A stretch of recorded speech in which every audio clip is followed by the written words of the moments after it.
Episode 6, The Poison Legacy, Nurses in Modern Conflicts. Welcome to Pete's World of Poisonous Plants.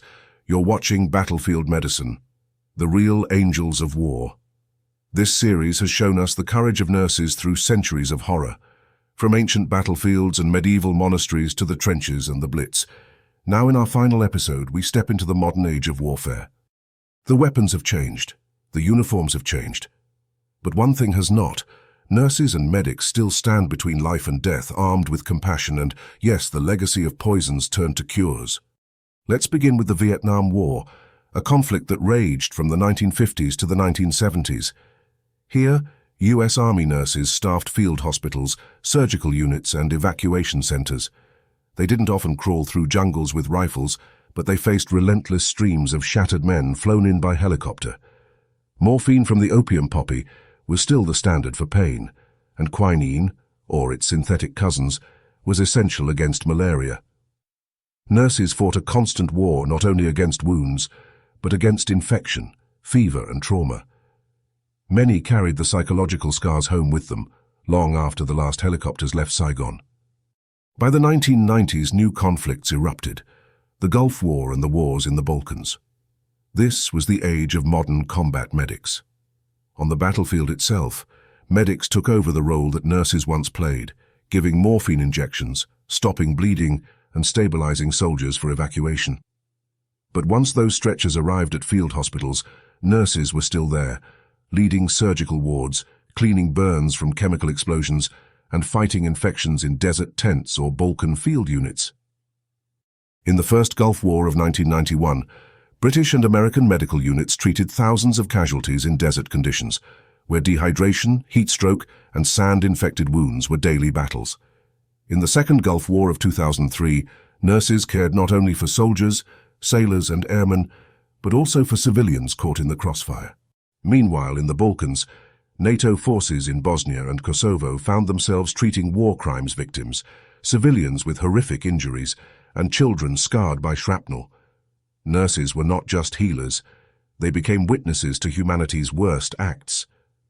Then came Afghanistan, a conflict stretching from 2001 to 2021.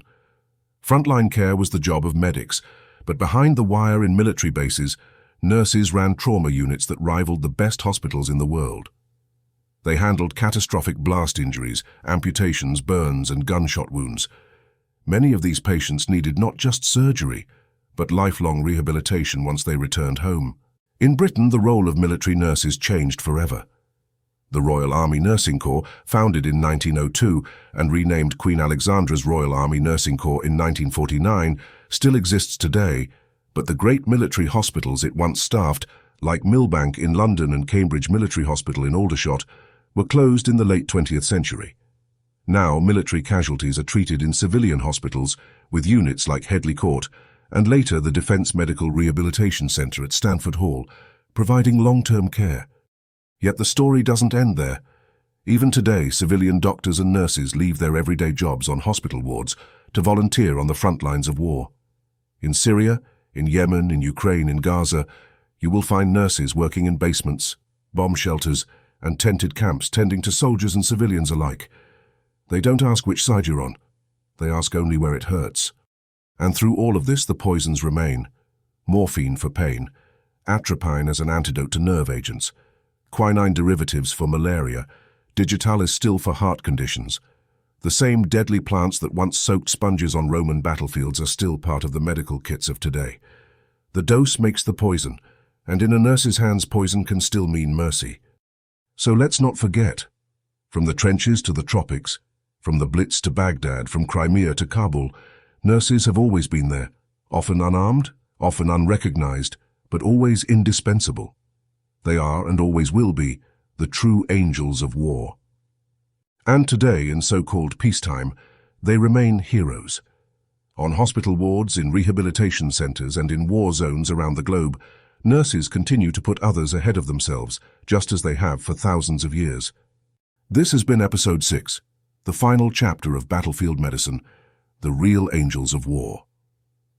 If you followed this journey, thank you. Give this video a like and subscribe to Pete's World of Poisonous Plants to honor the courage of nurses past and present. Because history has taught us one thing clearly. Just because it grows in the ground doesn't mean it won't put you under it. But in the right hands, even poison can be the greatest gift of mercy.